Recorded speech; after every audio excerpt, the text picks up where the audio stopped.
Hello everyone, welcome back to the channel the economics hub. So students, आज हम discuss करेंगे हमारा next topic जो कि है कॉन्सेप्ट ऑफ डेप्रिसिएशन एंड एब्सोलेंस। हमने हमारी लास्ट वीडियो में डिस्कस किया था about the gross investment and net investment. तो जब हमने ग्रॉस एंड नेट इन्वेस्टमेंट का डिस्कशन किया था तब हमने डेप्रिसिएशन वर्ड को बहुत बार यूज़ किया था एंड जो इसका बेसिक मीनिंग था वो मैंने आपको वहाँ पे क्लियर किया था। लेकिन ये जो वीडियो है वो एक डिटेल डिस्कशन, एक डिटेल एक्सप्लेनेशन देगी आपको अबाउट द डेप्रिसिएशन। तो अगर हम अपनी लास्ट वीडियो में एक बार जाके देखें तो लास्ट टॉपिक पे हमने क्या पढ़ा था about the gross investment and net investment. तो हमने क्या बोला था कि जो ग्रॉस इन्वेस्टमेंट होता है उसमें डेप्रिसिएशन इंक्लूडेड होता है, और जब हम डेप्रिसिएशन को एक्सक्लूड कर देते हैं, माइनस कर देते हैं किसमें से, ग्रॉस इन्वेस्टमेंट में से, तब हमको क्या मिलता है, नेट इन्वेस्टमेंट मिलता है। ये चीज़ हमने पढ़ी थी। अगर हमको नेट इन्वेस्टमेंट दे रखा है और अभी हमको जाना है किधर, ग्रॉस इन्वेस्टमेंट पे, तो आपको क्या करना पड़ेगा, नेट इन्वेस्टमेंट में ऐड करना पड़ेगा किसको, डेप्रिसिएशन को। तो इस तरीके से हमने ये लास्ट वीडियो में डिस्कस किया था। अगर हम अब बात करें कि डेप्रिसिएशन होता क्या है, तो डेप्रिसिएशन काफ़ी कॉमन चीज़ है जो केवल एक बिजनेसमैन नहीं, हम भी अपने डेली लाइफ में फील करते हैं, फेस करते हैं about the problem of depreciation. So हमारे लिए ये काफ़ी इम्पॉर्टेंट होता है कि डेप्रिसिएशन क्या होता है, इस चीज़ को हम समझें। तो सबसे पहले अगर हम बात करें डेप्रिसिएशन की, तो सिंपल है कि डेप्रिसिएशन जो है वो आपका डायरेक्टली रिलेटेड होता है फिक्स्ड एसेट्स से। फिक्स्ड एसेट्स जो हैं आपके, फिक्स्ड एसेट्स का मतलब क्या हो गया, ऐसे एसेट जो आपको या प्रोड्यूसर को आने वाले कई ईयर्स तक क्या होने वाले हैं, यूज़ में आने वाले हैं, जिनको आप आने वाले कई टाइम तक यूज़ करने वाले हो, उन एसेट्स को हम बोलते हैं फिक्स्ड एसेट्स। अब आपने देखा होगा ऑब्वियसली क्या होता है कि जो हमारे एसेट्स होते हैं, या कोई भी आप मशीनरी का एग्जांपल ले लो, तो जब हम उस एसेट्स या उस मशीनरी को परचेज करते हैं तो उसकी वैल्यू होती है कुछ और, लेकिन जब हम after the usages of some time, यानी कुछ टाइम हम उसको यूज़ करके अगर मार्केट में सेल करने जाते हैं तो उसकी वैल्यू हो जाती है डिक्रीज। क्लियर है? इसका एक एग्जाम्पल लेते हैं। फॉर एग्जाम्पल, आपके फादर ने एक कार खरीदी, ठीक है। कार की जो वैल्यू थी जब आपने परचेज करी तो कार की वैल्यू थी 15 लाख रुपीस, लेकिन आफ्टर यूजेज ऑफ 1 ईयर, यानी 1 साल यूज़ करने के बाद जब आप उस कार को वापस से सेल करोगे तो क्या आप उसको 15 लाख में सेल कर सकते हो? बिल्कुल नहीं कर सकते। बहुत सिंपल सी बात है, आपको सबको पता है कि जब भी हम कोई चीज़ फर्स्ट टाइम परचेज करते हैं एंड देन कुछ यूज़ करने के बाद, कुछ टाइम उसको यूज़ करने के बाद सेकंड टाइम जब हम उसको सेल करते हैं तो उसकी वैल्यू क्या हो जाती है, डिक्रीज हो जाती है, उसकी वैल्यू फॉल हो जाती है। ठीक है, तो ये जो वैल्यू का डिक्रीजमेंट हुआ, वैल्यू कम हुई, यानी आपने जो 15 लाख की जो कार खरीदी थी उसको आपने बेचा आफ्टर 1 ईयर, तो फॉर एग्जाम्पल वो आपकी 10 लाख में सेल हुई, तो जो बीच में 5 लाख का जो लॉस हुआ that is known as the depreciation. यानी आपके फिक्स्ड एसेट्स में, फिक्स एसेट्स की वैल्यू में जब क्या हो जाता है, लॉस हो जाता है, फिक्स एसेट्स की वैल्यू आपके डिक्रीज हो जाती है, फॉल हो जाती है, तो उसको हम बोलते हैं डेप्रिसिएशन। केवल बिजनेसमैन ही डेप्रिसिएशन को फील नहीं करता, हम लोग भी, जो हमारे घर में जो फिक्स्ड एसेट्स हैं, फिक्स्ड एसेट्स मतलब ऐसी चीज़ें जिनको आप कई सालों तक यूज़ करने वाले हो, लाइक आपके यहाँ टीवी हो गया, आपका फ्रिज हो गया, आपका कूलर हो गया, कोई भी ऐसी चीज़, आपका मोबाइल फ़ोन हो गया, आपका लैपटॉप हो गया, आपका स्कूटर, साइकिल, आपकी कार, आप इन सब का एग्जाम्पल ले लीजिए। तो जितने पैसे में, जितनी वैल्यू में आपने ये परचेज करी, आफ्टर सम टाइम आप उनको उस वैल्यू में वापस से सेल नहीं कर सकते। क्यों नहीं कर सकते? क्योंकि जैसे जैसे हमने उनको यूज़ किया तो यूजेस की वजह से क्या हो गया, उनकी वैल्यू हो गई डाउन, और यही जो वैल्यू का रिडक्शन है, इसी रिडक्शन को हम बोलते हैं क्या, डेप्रिसिएशन। तो जो बेसिक मीनिंग है वो आपको क्लियर हो गया। अगर हम इसके डेप्रिसिएशन की मीनिंग की बात करें तो क्या है, depreciation is loss in the value of fixed assets. Clear है, समझाने की ज़रूरत नहीं है। जस्ट अभी आपको बताया था कि जो भी हमारे फिक्स्ड एसेट्स हैं, जब उनको हम टाइम टू टाइम यूज़ करते हैं तो क्या हो जाता है, उनकी वैल्यू कम हो जाती है। जब हम उनको सेल करने जाएं या सेल भी ना करें, अगर हम उनकी वैल्यू को कैलकुलेट करें तो वैल्यू उनकी क्या हो जाती है, कम हो जाती है, या फिर decreasement in the value of fix assets. मतलब आप इसी चीज को दो तीन तरीके से लिख सकते हो कि किसी भी फिक्स एसेट्स की वैल्यू में कमी आ जाना, ठीक है, किसी भी फिक्स एसेट्स की वैल्यू डिक्रीज हो जाना, या फिर किसी भी फिक्स्ड एसेट्स की वैल्यू का फॉल हो जाना।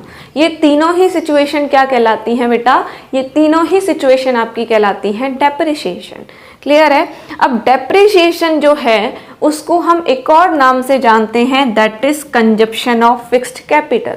यानी देखो, जो फिक्स्ड एसेट्स हैं प्रोड्यूसर के, लाइक उसकी मशीनरी हो गई, लाइक उसका प्लांट हो गया, उसकी बिल्डिंग हो गई, उसका लैंड हो गया, तो ये जो फिक्स्ड एसेट्स हैं जब इनमें डेप्रिसिएशन लगेगा, इनकी वैल्यू कम हो जाएगी, तो उसको हम क्या बोलेंगे? Consumption of fixed capital. यानी जो उसकी फिक्स्ड कैपिटल थी उसका कंजप्शन हो गया। कंजप्शन मतलब ऐसा नहीं कि उसने उसको कंज्यूम किया नहीं, यूज किया। यूज कैसे किया? फॉर एग्जाम्पल, जो मशीनरी एक है प्रोड्यूसर के पास, उसकी वैल्यू है 10 लाख रुपीज़, ठीक है। अब उसको जब जो प्रोड्यूसर है 2 साल तक यूज़ करता है, उसके बाद उसकी वैल्यू हो जाती है 8 लाख रुपीज़। यानी उसने जो 2 लाख की जो वैल्यू थी उसको क्या कर लिया? कंज्यूम कर लिया, यूज़ कर लिया। तो इसीलिए हम डेप्रिसिएशन को और क्या बोलते हैं? Consumption of fixed capital. ठीक है, अब बात आती है कि डेप्रिसिएशन होता क्यों है? क्या ऐसी रीजंस हैं जिसकी वजह से किसी भी फिक्स्ड एसेट्स की वैल्यू हो जाती है डाउन? तो सबसे पहला रीजन होता है आपका normal wear and tear. Normal wear and tear की बात करें तो इसका मतलब होता है कि जब हम कोई भी मशीनरी, कोई भी एसेट्स यूज करते हैं तो हमें टाइम टू टाइम उसकी मेंटेनेंस करानी पड़ती है, उसकी रिपेयरिंग करानी पड़ती है, ठीक है, सर्विसिंग करानी पड़ती है। आप बाइक का एग्जांपल ले लो, आप फ्रिज का एग्जाम्पल ले लो, आप आरओ का एग्जाम्पल ले लो। हम प्रोड्यूसर तक नहीं जा रहे, पहले हम घर से चीज़ों को समझेंगे तो हमको इजीली प्रोड्यूसर का जो पर्सपेक्टिव है वो समझ में आएगा। तो अगर आपने कोई फ्रिज खरीदा है और अगर आप उसको 10 ईयर्स तक यूज़ कर चुके हो तो ये तो पॉसिबल ही नहीं है कि आपने कभी भी उसकी मेंटेनेंस, उसकी सर्विसिंग नहीं कराई। क्योंकि नॉर्मली जब हम किसी भी मशीनरी को यूज़ करते हैं तो कुछ वियर एंड टीयर्स उसमें होते हैं, यानी कुछ छोटे छोटी प्रॉब्लम्स उसमें आती हैं जिन प्रॉब्लम्स को हमें टाइम टू टाइम रिपेयर कराना पड़ता है। ठीक है, तो इस वजह से भी जब प्रॉब्लम आती है तो सिंपल है कि उसकी वैल्यू क्या हो गई? डिक्रीज। यानी आपने क्या किया, एक फ्रिज है जो आपने खरीदा, फॉर एग्जांपल 60,000 का आपने फ्रिज खरीदा, 1 ईयर आपने यूज़ किया, उसमें कुछ ऐसी टेक्निकल इश्यू आया, आपने उसको सही कराया और सही कराने में आपके लग गए कितने रुपए? 1,000 रुपए। यानी उस 1,000 की वैल्यू यहाँ पे क्या हो गई? कम हो गई, डेप्रिसिएशन हो गया। तो किसकी वजह से हुआ? नॉर्मल वियर एंड टियर की वजह से। तो पहला रीजन ये है। अब सेकेंड रीजन क्या होता है? एक्सपेक्टेड एब्सोलेंस। एक्सपेक्टेड एब्सोलेंस का मतलब क्या होता है कि जब हमें पता है कि हमारी किसी भी एसेट्स की, किसी भी प्रोडक्ट की वैल्यू कम होने वाली है। एब्सोलेंस को एक तरीके से हम लॉस या फिर आउटडेट जब कोई चीज़ हो जाती है, जब हम उसका यूज़ करना बंद कर देते हैं, उसको भी हम बोलते हैं एब्सोलेंस। ठीक है, यानी हमें पता होता है कि कई बार की कुछ ऐसी प्रॉब्लम हो सकती है जिसकी वजह से हम किसी भी एसेट्स को यूज़ नहीं करेंगे, तो उसको हम बोलते हैं एक्सपेक्टेड एब्सोलेंस। ठीक है, अब है passage of time. Passage of time का मतलब है टाइम के साथ साथ जितना ज़्यादा टाइम आप उस चीज़ को यूज़ करोगे उतनी ही वैल्यू उसकी क्या होती जाएगी? कम होती जाएगी। यानी अगर आपने जो कार खरीदी थी 15 लाख में, अगर आप उसको आफ्टर 1 ईयर सेल करोगे तो हो सकता है उसका प्राइस आपको 10 लाख या 12 लाख मिल जाए, लेकिन जब आप उसको आफ्टर 5 ईयर और 6 ईयर यूज़ करोगे, सेल करोगे, तो उसकी वैल्यू उतनी ज़्यादा नहीं मिलेगी। ठीक है, यानी जितना टाइम आप फिक्स्ड एसेट्स को यूज़ करते हो उतनी ही उनकी वैल्यू क्या होती जाती है? डिक्रीज होती जाती है। क्यों? क्योंकि फिक्स एसेट्स की, हर एक मशीनरी की अपनी एक लाइफ होती है और उस लाइफ तक ही वो वर्क करती है, उसके बाद हम से कोई भी वर्क नहीं ले सकते। तो इस तरीके से हमने क्या समझा कि डेप्रिसिएशन सिंपल है, फिक्स एसेट्स की वैल्यू का डिक्रीजमेंट हो जाना, वैल्यू फॉल हो जाना, या फिर वैल्यू का क्या हो जाना? लॉस हो जाना, उसको हम बोलेंगे डेप्रिसिएशन। अब होता क्यों है कि नॉर्मली जो वियर एंड टियर, यानी नॉर्मल जो आपके टूट फूट हो जाती है किसी चीज़ में या रिपेयरिंग की नीड होती है, उसकी वजह से, एक्सपेक्टेड एब्सोलेंस की वजह से, और आपके पैसेज ऑफ टाइम यानी टाइम के साथ साथ भी वैल्यू क्या हो जाती है, डिक्रीज हो जाती है। अब हमने बताया ये जो एग्जाम्पल्स हमने लिए वो लिए थे अपने डोमेस्टिक यूज़ वाली चीज़ों से, ठीक है। लेकिन अगर हम एक प्रोड्यूसर की बात करें तो प्रोड्यूसर के पास जब भी वो कोई मैन्युफैक्चरिंग वर्क करता है, कोई भी प्लांट चलाता है, अपना प्रोडक्शन कर रहा है, तो उसके पास कई सारी मशीनरीज होती हैं, ठीक है, कई सारी मशीनरीज होती हैं। फॉर एग्जांपल एक प्रोड्यूसर है, वो अपना प्रोडक्शन कर रहा है, तो उसके प्लांट में 10 मशीनरीज एग्जिस्ट करती हैं। अब हर मशीनरी में प्रॉब्लम आएगी ऑब्वियसली, क्योंकि अभी हमने पढ़ा था कि फिक्स एसेट्स की वैल्यू जो है वो क्या होती जाती है, डिक्रीज होती जाती है। तो एक टाइम ऐसा आएगा जब क्या करना पड़ेगा, हमारा जो प्रोड्यूसर है उसको नई मशीनरी परचेज करनी पड़ेगी, ठीक है। यानी मान लीजिए एक मशीनरी जो उसने खरीदी, अब उस मशीनरी की एक लाइफ है, उस लाइफ के बाद उस चीज़ को कंप्लीट करने के बाद वो मशीनरी जो है आपको बिल्कुल भी रिटर्न नहीं देगी। तो उस केस में क्या करना पड़ेगा, आपको एक नई मशीनरी परचेज करनी पड़ेगी। इसको एक एग्जाम्पल से समझते हैं, ठीक है। मिस्टर ए है प्रोड्यूसर, अब प्रोड्यूसर है, उन्होंने एक मशीनरी परचेज करी, क्या करी, एक मशीनरी परचेज करी जिसकी वैल्यू कितनी थी, 10 लाख रुपीज़। एक मशीनरी परचेज करी जिसकी वैल्यू कितनी थी, 10 लाख रुपीज़। अब क्या होता है, जब ये मशीनरी परचेज करते हैं तब इनको पता चलता है कि इस मशीनरी की जो लाइफ है कितनी है बेटा, इस मशीनरी की लाइफ जो है वो है 10 ईयर्स। क्या है, 10 ईयर। इट मीन्स आप क्या कर सकते हो, ओनली 10 साल तक इस मशीनरी को यूज़ कर पाओगे, उसके बाद ये मशीनरी आपको रिटर्न देना, आपको प्रोडक्शन देना बंद कर देगी। यानी इतने साल तक ही ये चल सकती है। समझ में आ गया। तो अब मिस्टर ए जो है उन्होंने ये मशीनरी परचेज कर ली। अब क्या होगा, after 10 year it is obvious कि उनको एक नई मशीनरी परचेज करनी पड़ेगी, क्योंकि ऐसा तो है नहीं कि 10 साल बाद वो प्रोडक्शन बंद कर देंगे जस्ट बिकॉज कि उनकी मशीनरी जो है वो ख़त्म हो गई, ख़राब हो गई, ऐसा तो होगा नहीं ना। तो उनको क्या करना पड़ेगा, ऑब्वियसली एक नई मशीनरी परचेज करनी पड़ेगी आफ्टर 10 ईयर्स। अब उनके पास देखो ऑप्शन है कि वो कुछ सेविंग ना करें, कुछ प्लानिंग ना करें, जस्ट आफ्टर 10 ईयर अपने 10 लाख रुपीज़ इन्वेस्ट करें, और एक उनके पास ऑप्शन है कि वो थोड़ा माइंड लगाएं और प्लानिंग से चलें। प्लानिंग से कैसे चलें, इसका एक सिंपल सा एग्जांपल मैं आपको बताती हूँ कि सपोज़ करिए आपका बर्थडे आने वाला है आफ्टर 2 मंथ्स, और ऑब्वियस है कि आप अपने फ्रेंड्स को पार्टी देंगे, ठीक है। आपको पैसों की ज़रूरत है अराउंड 3 to 4,000, एंड आपकी जो पॉकेट मनी है वो फिक्स्ड है, उससे एक्स्ट्रा आपको पैसे नहीं मिलते हैं। और मान लीजिए कि जो बर्थडे का टाइम होगा उस टाइम पे पेरेंट्स आपको 1000 रुपीज़ के अराउंड दे देंगे फॉर द पार्टी, बट आपको कितने पैसे की ज़रूरत है, 3 से 4,000, 3 to 4,000। तो अब आप क्या कर सकते हो, ऑब्वियसली आप क्या करोगे, जो आपकी पॉकेट मनी है ना उसमें से थोड़ा थोड़ा पैसा क्या करोगे, सेव करके रखोगे, ताकि आप अपने फ्रेंड्स के साथ अच्छे से पार्टी कर सको। जितने पैसे की आप नीड है आप उतना पैसा क्या कर सको, इकट्ठा कर सको, कलेक्ट कर सको। होता है ना ऐसा, हम बहुत सारे ऐसी चीज़ें होती हैं जिनके पास लिए पैसा खर्च करते हैं, लाइक हमको एक मोबाइल फ़ोन खरीदना है, या हम मार्केट गए, हमको कोई ड्रेस पसंद आई, लेकिन अभी हमारे पास पैसे नहीं है, तो हम क्या करते हैं, थोड़ा थोड़ा सेव करके रखते हैं कि हम क्या करेंगे, उस ड्रेस को परचेज करके लाएंगे। तो ऐसे बहुत सारी चीज़ों के लिए हम पैसा क्या करते हैं, सेव करके रखते हैं। लेकिन अगर बात आती है प्रोड्यूसर की, तो प्रोड्यूसर को भी तो इतना सारा मनी इन्वेस्ट करना है for the purchasing of fixed assets, मतलब उसको भी तो बहुत सारे फिक्स एसेट्स परचेज करने हैं, तो प्लानिंग तो वो भी करेगा। तो वो क्या प्लान करेगा कि नई मशीनरी को परचेज करने के लिए, जो 10 साल बाद उसको मशीनरी परचेज करनी है, उसको परचेज करने के लिए वो अभी से थोड़ा पैसा बचाने लगेगा। अब ऐसे करेगा तो क्या होगा ना, उसको कोई बर्डन फील नहीं होगा। एक तो क्या होता है कि एक साथ उसको 10 लाख रुपए खर्च करने हैं, और एक क्या होता है तरीका कि वो हर साल थोड़ा पैसा बचा रहा है। तो जो हर साल वो थोड़ा पैसा बचाएगा उसमें उसको ज़्यादा बर्डन नहीं होगा। तो इसीलिए जो प्रोड्यूसर्स होते हैं वो क्या करते हैं, मशीनरीज को रिप्लेस करने के लिए, फिक्स्ड एसेट्स को रिप्लेस करने के लिए, और डेप्रिसिएशन के लॉस से बचने के लिए, क्योंकि डेप्रिसिएशन तो होना ही होना है ना, फिक्स है ये चीज़।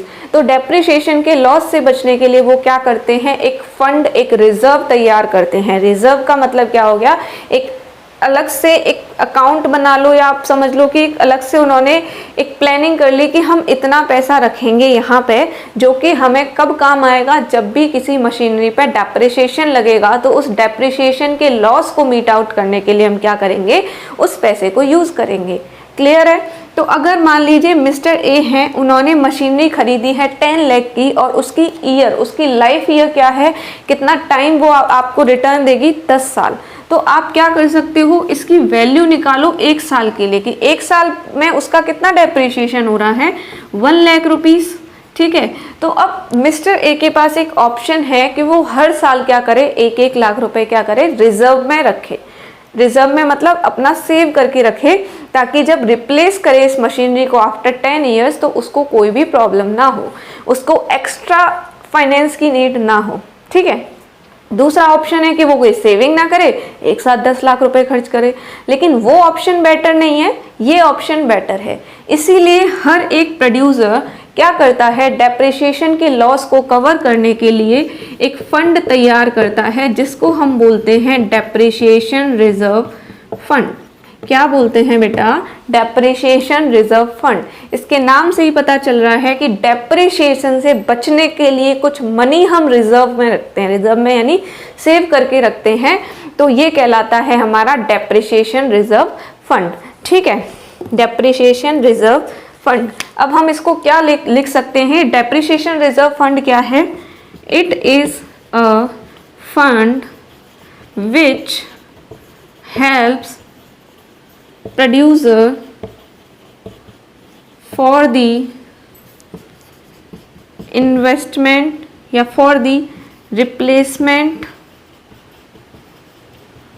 replacement of any assets or for the depreciation losses।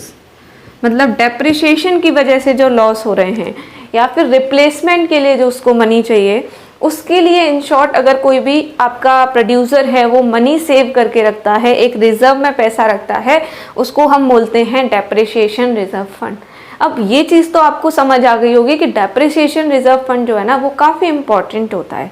क्यों होता है? क्योंकि हमारे पास पैसा बच रहा है ना, हम क्या कर सकते हैं, उस पैसे को यूज़ कर सकते हैं डेप्रिसिएशन से के जो लॉस हैं उनको मीट आउट करने के लिए। तो इसीलिए इसके कुछ सिग्निफिकेंसेस होते हैं, कुछ इंपॉर्टेंस होते हैं किसके, डेप्रिसिएशन रिजर्व फंड के। तो हम अब आपको बताएंगे कि डेप्रिसिएशन रिजर्व फंड के क्या क्या सिग्निफिकेंसेस होते हैं। ठीक है, सिग्निफिकेंस का मतलब क्या हो गया, इंपॉर्टेंस, यानी why depreciation reserve fund is important. अब कुछ चीज़ें तो आप समझ सकते हो, जितना मैंने आपको बताया अभी उसी से कुछ पॉइंट्स आप बना लोगे, एक चीज़ तो आपको क्लियर हो जाएगी कि भाई डेप्रिसिएशन रिजर्व फंड क्या है, इम्पोर्टेंट तो है। अब क्यों है ये चीज़ हम देखते हैं। So significance of depreciation reserve fund. अगर हम सिग्निफिकेंस की बात करें, इसके इम्पोर्टेंस, इसके फायदे, इसके बेनिफिट्स की बात करें, तो सबसे पहले हम एक सिचुएशन देखते हैं जहां पे किसी भी प्रोड्यूसर के पास डेप्रिसिएशन रिजर्व फंड ना हो तो क्या होगा, उससे हमारे सिग्निफिकेंसेस अपने आप क्या हो जाएंगे, निकल के आ जाएंगे। तो सपोज करो एक जो प्रोड्यूसर है उसके पास डेप्रिसिएशन रिजर्व फंड नहीं है, उसने डेप्रिसिएशन रिजर्व फंड जो है उसको मेंटेन करके नहीं रखा हुआ, तो क्या होगा कि उसकी जो कैपेसिटी है इन्वेस्टमेंट की वो कम हो जाएगी। क्योंकि ज़रूरी नहीं है ना कि उस प्रोड्यूसर के पास आफ्टर 10 ईयर 10 लाख रुपीस हों, और केवल अकेली मशीनरी तो है नहीं, और भी मशीनरीज हैं, सबकी लाइफ है, एक टाइम पे ख़त्म होगी, उनको भी परचेज करना है। तो कहीं ना कहीं जो इन्वेस्टमेंट का जो रेशियो है या इन्वेस्टमेंट की जो कैपेसिटी है वो डिक्रीज हो जाती है इफ़ प्रोड्यूसर जो है वो मेंटेन करके नहीं चलता क्या, डेप्रिसिएशन रिजर्व फंड। तो एक प्रॉब्लम क्या आ जाएगी कि प्रॉब्लम आ जाएगी मेंटेनेंस नहीं हो पाएगी। ठीक है ना, मेंटेनेंस, या फिर लो इन्वेस्टमेंट होगा, low investment on the fixed assets. अगर आपके पास डेप्रिसिएशन रिजर्व फंड डीआरएफ नहीं है तो क्या होगा कि इन्वेस्टमेंट लो होगा फिक्स्ड एसेट्स पर। ठीक है, अब जब फिक्स एसेट्स पे इन्वेस्टमेंट लो हो रहा है, यानी आपके पास प्रॉपर मशीनरीज नहीं है, तो प्रोडक्शन कैपेसिटी क्या हो जाएगी, डिक्रीज हो जाएगी। प्रोडक्शन कैपेसिटी आपकी हो जाएगी डिक्रीज, ठीक है, कम हो जाएगी। अब जब आपकी प्रोडक्शन कैपेसिटी डिक्रीज हो जाएगी, ठीक है, कम हो जाएगी, और अब सारे मान लो प्रोड्यूसर्स की ऐसे करके जब वो डीआरएफ मेंटेन नहीं कर रहे हैं, तो ऐसे करके बहुत सारे प्रोड्यूसर्स की जब प्रोडक्शन कैपेसिटी आपकी कम हो जाएगी, तो इससे कंट्री की जीडीपी की ग्रोथ पे भी नेगेटिव इफेक्ट पड़ेगा। जीडीपी की ग्रोथ क्या हो जाएगी, कम हो जाएगी, और इकोनॉमी की जो ग्रोथ है वो भी रुक जाएगी, है ना। इकोनॉमिक डेवलपमेंट भी आपका कम हो जाएगा। इसके अलावा एम्प्लॉयमेंट आपका क्या हो जाएगा, कम हो जाएगा। इनकम जनरेशन भी क्या हो जाएगा, कम हो जाएगा, क्योंकि आपको जब एम्प्लॉयमेंट ही नहीं मिल रहा, लोगों को काम नहीं मिल रहा, तो वो इनकम कैसे जनरेट कर पाएंगे, ठीक है। एंड इकोनॉमी आपकी स्लो होती जाएगी, रिसेशन आ जाएगा। तो इतनी सारी प्रॉब्लम्स हो गई, और कई सारी प्रॉब्लम्स आप बना सकते हो। अनएम्प्लॉयमेंट इंक्रीज हो जाएगा, पॉवर्टी क्या हो जाएगी आपकी, बढ़ जाएगी, लिविंग स्टैंडर्ड आपका क्या हो जाएगा, लो हो जाएगा, और आपका इंफ्रास्ट्रक्चर क्या हो जाएगा, इंफ्रास्ट्रक्चर वर्स्ट हो जाएगा कंट्री का, ठीक है। इकोनॉमिक रिसेशन आ जाएगा, और आपका इक्विलिब्रियम नहीं रहेगा मार्केट में, डिमांड एंड सप्लाई में क्या रहेगा, गैप रहेगा। तो ये सारी चीज़ें क्या हो जाएंगी, प्रॉब्लमेटिक हो जाएंगी अगर आप डेप्रिसिएशन रिजर्व फंड मेंटेन नहीं करते। तो इन्हीं चीज़ों को जब आप अपोजिट में लिखोगे कि इससे क्या क्या होता है, इन्वेस्टमेंट अच्छा चलता है, ठीक है, प्रोडक्शन कैपेसिटी इंक्रीज होती है, जीडीपी इंक्रीज होती है, इकोनॉमिक डेवलपमेंट होता है, एम्प्लॉयमेंट होता है, इनकम जनरेशन होता है। तो ये सारी चीज़ें आप जब लिखोगे पॉजिटिवली, तो यही बन जाएंगी सिग्निफिकेंस किसकी, डेप्रिसिएशन रिजर्व फंड की। तो इस तरीके से हमने क्या देखा कि डेप्रिसिएशन रिजर्व फंड जो है वो काफ़ी इंपॉर्टेंट रोल प्ले करता है एक इसमें, बिजनेस में, क्योंकि ये क्या करेगा, बिजनेसमैन को और प्रोड्यूसर को अपनी जो डेप्रिसिएशन से रिलेटेड लॉसेस हैं उनको मीट आउट करने में हेल्प करेगा, ठीक है। यानी डेप्रिसिएशन से रिलेटेड जो भी प्रॉब्लम है उनको मीट आउट करने में हेल्प करेगा। तो अभी हमने क्या कर लिया, कॉन्सेप्ट ऑफ डेप्रिसिएशन को अच्छे से समझ लिया। अब हम बात करेंगे जो नेक्स्ट टॉपिक है, दैट इज एब्सोलेंस, ठीक है। क्या है एब्सोलेंस,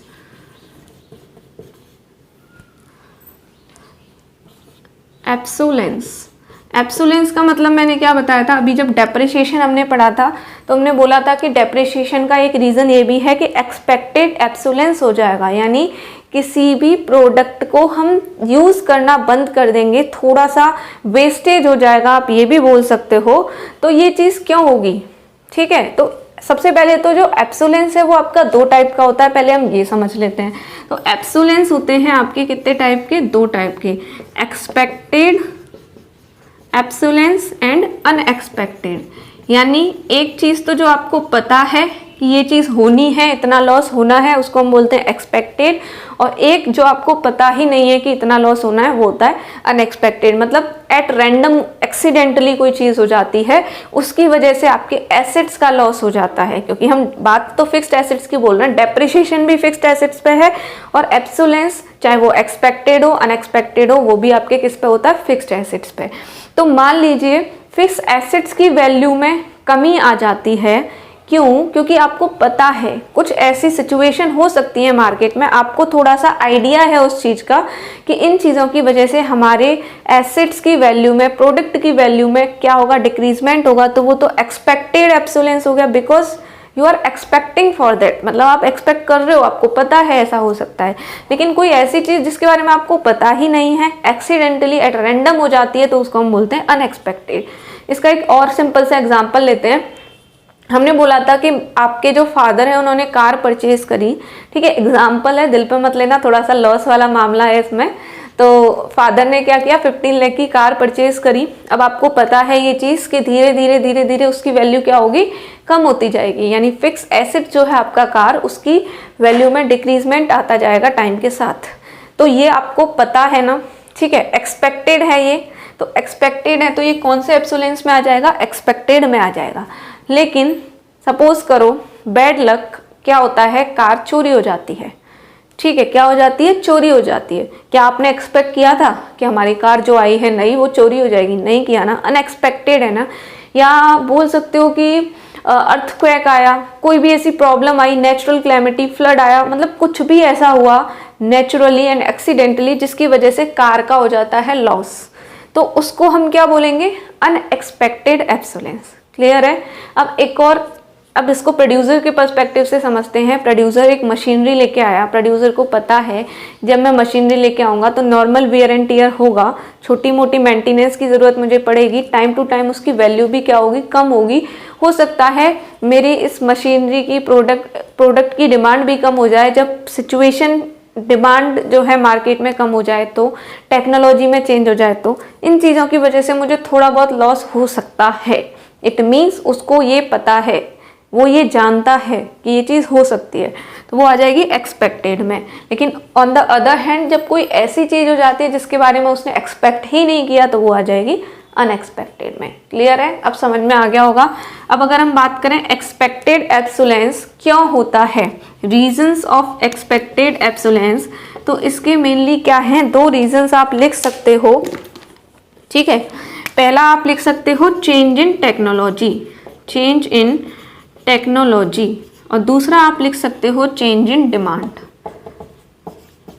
चेंज इन डिमांड। अब इसका एक और एग्जांपल सिंपल सा देते हैं। देखो, स्टार्टिंग में जब हम बहुत पुराने टाइम की बात करें तो उस टाइम पे ब्लैक एंड वाइट टीवी ज़्यादा चलते थे।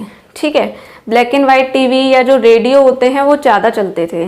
लेकिन क्या आज ब्लैक एंड वाइट टीवी या रेडियो की डिमांड है? नहीं है ना। क्यों नहीं है? क्योंकि आजकल हमारे पास एडवांस्ड टेक्नोलॉजी है। ठीक है, हमारे पास क्या है, एडवांस्ड टेक्नोलॉजी है, तो हम वो पुराने टाइप की चीज़ों को यूज़ नहीं करते।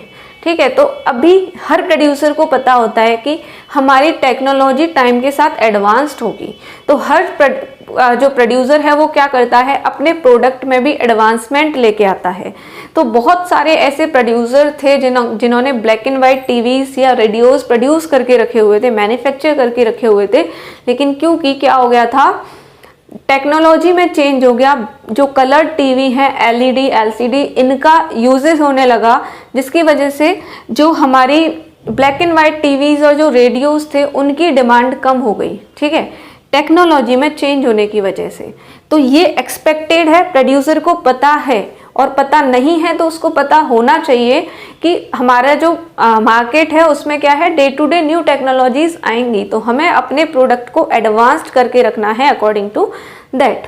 अब अगर हम फोन्स की बात कर लें, ठीक है, तो बहुत सारी कंपनीज ऐसी हैं जो कीपैड फ़ोन भी बनाती थी और आज वो एकदम लेटेस्ट टेक्नोलॉजी वाले क्या बना रही हैं, एंड्रॉयड फ़ोन्स भी बना रही हैं। ठीक है, तो ये चीज़ें वो क्यों कर रही हैं, क्योंकि उनको पता है कि टेक्नोलॉजी में चेंज आएगा, और अगर हम टेक्नोलॉजी के अकॉर्डिंग प्रोडक्ट को नहीं चेंज करेंगे तो हमको होगा एब्सोलेंस, जो कि क्या है, एक्सपेक्टेड। तो टेक्नोलॉजी में चेंज होने की वजह से अगर आपके फिक्स्ड एसेट्स या आपके प्रोडक्ट में कोई भी लॉस होता है तो उसको बोलते हैं चेंज इन टेक्नोलॉजी, और वो एक्सपेक्टेड के अंदर आता है। अब चेंज इन डिमांड की बात करें तो फॉर एग्जांपल पहले जिन मशीनरी से आपके रेडियोस बनाए जाते थे, ठीक है, या वो जो ब्लैक एंड वाइट टीवीज बनाई जाती थी, अब वो मशीनरी ही किसी काम की नहीं रहेंगी ना, जब अगर उसी से वो प्रोडक्ट बनता है। या फॉर एग्जांपल पहले के टाइम पे फॉर एग्जांपल मार्केट में क्या चल रहा था, जो रबर के शूज़ हैं, है ना, उनकी डिमांड ज़्यादा चल रही थी। लेकिन अभी क्या है कि जो लेदर के शूज़ हैं उसकी तरफ लोग शिफ्ट हो रहे हैं। तो क्या होगा, जो शूज़ आपके रबर के शूज़ बने हुए रखे हैं एक प्रोड्यूसर के, तो उनका लॉस हो जाएगा क्योंकि अब वो मार्केट में सेल नहीं होंगे। तो ये भी एक्सपेक्टेड के अंदर आ गया कि डिमांड में चेंज होने की वजह से एब्सोलेंस हो रहा है। अब अनएक्सपेक्टेड में क्या आता है, देखो अनएक्सपेक्टेड में एक तो नेचुरल क्लैमिटीज़ की वजह से आ रहा है। ठीक है, नेचुरल क्लैमिटीज़ की वजह से कोई प्रॉब्लम आ रही है, लाइक आपका अर्थक्वेक आ गया, ठीक है, और आपकी फ्लड आ गई, फायर, आपके मतलब जो प्रोडक्शन हाउस है, जो आपका प्लांट है, उसमें फायर, आग लग गई।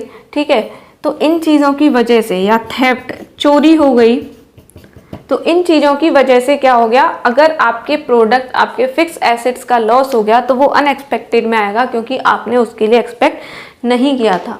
अब बात आती है कि कोई भी प्रोड्यूसर, क्योंकि अभी हमने पढ़ा कि डेप्रिसिएशन के लॉस को मीट आउट करने के लिए प्रोड्यूसर क्या करता है, डेप्रिसिएशन रिजर्व फंड बनाता है। तो एक्सपेक्टेड एब्सोलेंस के जो लॉस हैं उनको मीट आउट करने के लिए क्या करेगा, और अनएक्सपेक्टेड के। तो सबसे पहले जो एक्सपेक्टेड एब्सोलेंस है वो कहीं ना कहीं हमारा कनेक्टेड है क्लियरली किससे, डेप्रिसिएशन से, क्योंकि हमने बताया था कि डेप्रिसिएशन होने का ही एक रीजन है एक्सपेक्टेड एब्सोलेंस। तो एक्सपेक्टेड एब्सोलेंस से जो लॉस हो रहा है उसको बेयर करने के लिए, उसको मीट आउट करने के लिए क्या यूज किया जाता है, डेप्रिसिएशन रिजर्व फंड, डीआरएफ, जिसके बारे में अभी हमने पढ़ा। ठीक है, लेकिन ये तो अनएक्सपेक्टेड है ना, जब प्रोड्यूसर को पता ही नहीं है कि कितने का लॉस होगा तो वो फंड में क्या डालेगा, कितना मनी रिजर्व करेगा। तो इसके लिए हम डीआरएफ यूज नहीं करते। ऐसी प्रॉब्लम से बचने के लिए हम क्या करवाते हैं, हम अपने आप को सेव रखने के लिए मेडिकली हम क्या कराते हैं, इंश्योरेंस कराते हैं। हम अपनी बाइक का इंश्योरेंस कराते हैं, ठीक है, हम अपना इंश्योरेंस कराते हैं, अपनी कार का इंश्योरेंस कराते हैं। मतलब बहुत सारी ऐसी फिक्स्ड एसेट्स होती हैं जिनका हम इंश्योरेंस कराते हैं। क्यों? क्योंकि जो अनएक्सपेक्टेड इंसिडेंट्स होते हैं जिनकी वजह से उनका लॉस हो सकता है, उनसे बचने के लिए, उनसे मीट आउट करने के लिए। तो सेम वे में जो हमारा प्रोड्यूसर है वो भी क्या करेगा, इन चीज़ों से बचने के लिए इंश्योरेंस कराएगा फिक्स एसेट्स यानी मशीनरीज का। तो यहाँ पे इनको मीट आउट करने के लिए जो आपका प्रोड्यूसर है वो क्या करता है, इंश्योरेंस कराता है। तो इस तरीके से अब आपको दोनों कॉन्सेप्ट क्लियर हो गए, डेप्रिसिएशन एंड एब्सोलेंस। एब्सोलेंस के भी दो टाइप थे, एक्सपेक्टेड और अनएक्सपेक्टेड। अब ये चीज़ें क्लियर हो गई। अब इनके डिफरेंसेस को हम अच्छे से देख लेते हैं एक बार एक टेबल की फॉर्म में कि इन चीज़ों में क्या डिफरेंस होता है। ठीक है, सो स्टूडेंट्स अब हम क्या करेंगे, अब हम दोनों के बीच में डिफरेंस देखेंगे, difference between expected obsolescence and unexpected obsolescence, जो भी हमने लास्ट में डिस्कस किया उसके बीच में, और उसके बाद consumption of fixed capital and capital loss के बीच में। तो देखो, कंजप्शन ऑफ फिक्स्ड कैपिटल मैंने आपको बता दिया था कि जो फिक्स एसेट्स पे जो डेप्रिसिएशन लगता है उसी का दूसरा नाम होता है कंजप्शन ऑफ फिक्स्ड कैपिटल। लेकिन अगर हम बात करें कैपिटल लॉस की, कैपिटल लॉस क्या है, तो कैपिटल लॉस यानी अनएक्सपेक्टेड एब्सोलेंस की वजह से जो लॉस हो गया, लाइक मशीनरी जो है वो अर्थक्वेक की वजह से उसकी वैल्यू का लॉस हो गया, ठीक है, या फिर आपका फ्लड की वजह से हो गया, फायर की वजह से हो गया, थेफ्ट की वजह से हो गया। तो ये सारी चीज़ों की वजह से यानी अनएक्सपेक्टेड एब्सोलेंस की वजह से जो लॉस होता है ये कहलाता है कैपिटल लॉस। कैपिटल लॉस क्यों? क्योंकि ये मशीनरी वगैरह क्या है, प्रोड्यूसर की कैपिटल है और इनका लॉस हो गया, इनमें कमी आ गई है just because of unexpected natural calamities. ठीक है, तो सबसे पहले अगर हम देखें एक्सपेक्टेड एंड अनएक्सपेक्टेड एब्सोलेंस के बारे में, तो जस्ट अभी हमने समझा था तो ज़्यादा प्रॉब्लम नहीं होगी समझने में। तो देखो, सबसे पहले एक्सपेक्टेड में जो वैल्यू होती है एसेट्स की, उनका फॉल क्यों होता है, उनकी वैल्यू का डिक्रीजमेंट क्यों होता है, due to change in technology and change in demand, मैंने दोनों बताया था।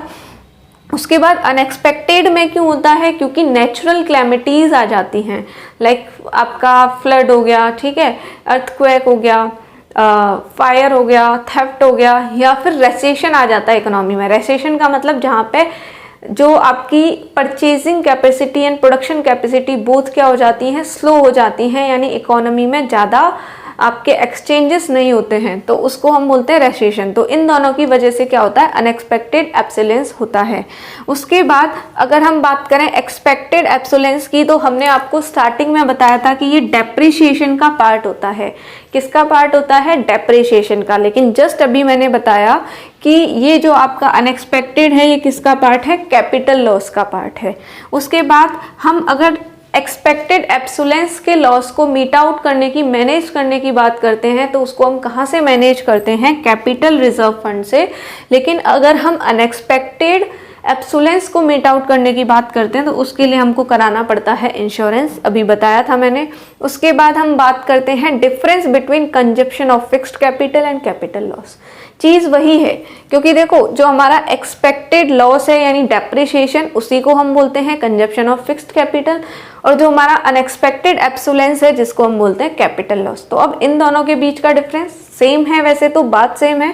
तो देखो, कंजप्शन ऑफ फिक्स्ड कैपिटल एक तरीके से समझ लो आप डेप्रिसिएशन। तो डेप्रिसिएशन क्यों होता है, जस्ट अभी बताया था कि हम किसी भी चीज़ को जब यूज़ करते हैं कॉन्टिन्यूसली तो इस वजह से उसकी वैल्यू क्या हो जाती है, कम हो जाती है। लेकिन कैपिटल लॉस जो है ना वो उस सिचुएशन में भी हो जाता है जब मशीनरी या कोई भी फिक्स एसेट्स का यूज ही नहीं हो रहा था। लाइक अगर मशीनरी आपकी प्लांट में रखी है, उसकी चोरी हो जाती है या प्लांट में फायर आग लग जाती है, तो उस टाइम पे मशीनरी यूज नहीं हो रही थी ना, वो तो रखी थी, अर्थक्वेक आ गया, मशीनरी तो रखी थी, यूज तो नहीं हो रही थी, लेकिन फिर भी उसका लॉस हो गया। तो यहाँ पे ज़रूरी नहीं है कि यूज करने की वजह से हो रहा है, यूज ना करें तो भी यहाँ पे लॉस हो सकता है, क्योंकि ये अनएक्सपेक्टेड नेचुरल कैमिटीज की वजह से होता है। अब हम बात करें, यही अब आपका रीजन बता रहा है, तो रीजन तो हमने पढ़े ही थे कि नॉर्मल वियर एंड टीयर की वजह से, पैसेज ऑफ टाइम की वजह से, एक्सपेक्टेड एब्सोलेंस की वजह से, due to capital loss, due to natural calamities and recession. अगर कंजप्शन ऑफ फिक्स्ड कैपिटल को हम मैनेज करने की बात करते हैं तो कहाँ से होता है? DRF यानी डेप्रिसिएशन रिजर्व फंड से। और अगर हम कैपिटल लॉस को मैनेज करने की बात करते हैं तो वो कहाँ से होता है? इंश्योरेंस से होता है। तो इस तरीके से हमारा ये टॉपिक जो है पूरी तरीके से क्लियर होता है। आई होप समझ में आ गया होगा, एंड यहाँ तक आए हो तो इट्स ऑब्वियस कि आपको वीडियो अच्छी लगी है, इसीलिए आप यहाँ तक आए, लास्ट तक आपने पढ़ा। तो अगर अच्छी लगी है तो ऑब्वियसली आप वीडियो को प्लीज़ लाइक कर दीजिए, चैनल को सब्सक्राइब कर दीजिए, एंड ज़्यादा से ज़्यादा लोगों के साथ शेयर कीजिए ताकि हम और ऐसी ज़्यादा से ज़्यादा वीडियोस आपके सामने ला सकें। तो मिलते हैं हमारी नेक्स्ट वीडियो में, जहाँ पे हम डिस्कस करेंगे about the next concept which is stock and flow. ठीक है, तो मिलते हैं नेक्स्ट वीडियो में। Till then keep learning, keep growing. Thank you, bye bye, have a nice day.